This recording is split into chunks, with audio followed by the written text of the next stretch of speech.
So,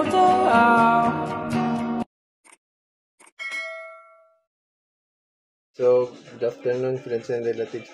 Meron pa tayo itong prebiotics natin. So, ginamit natin to last nung Monday, kahapon Sunday dahil nag-mix tayo ng ano. So, ito po, hindi natin ni-shake to. So, bubuksan ko lang.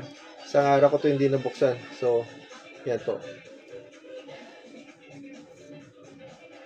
Nagamit ko na. Nung nakaraan kita nyo, hanggang dito yan.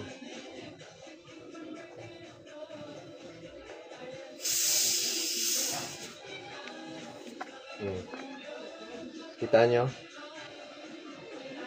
Yan pare, kung ano lang pag-uusapan natin, kung pressure lang.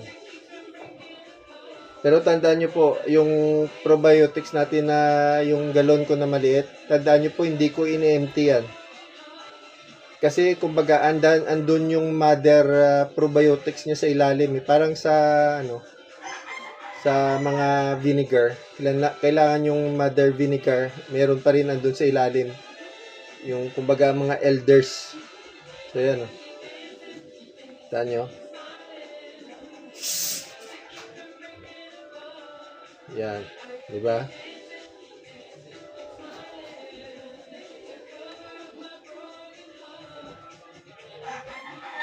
Natansya ko na kung paano gamitin to, kaya nung nakaraan, nung naglagay tayo dito is punong-puno. Kasi pag palipasin mo to na siguro isang araw o dalawang araw na hindi mo nabubuksan pag puno, nako, lagot.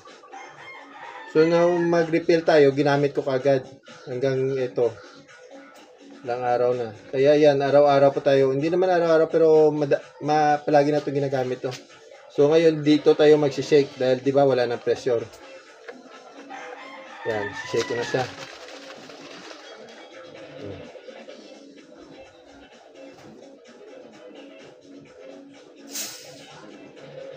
Diba?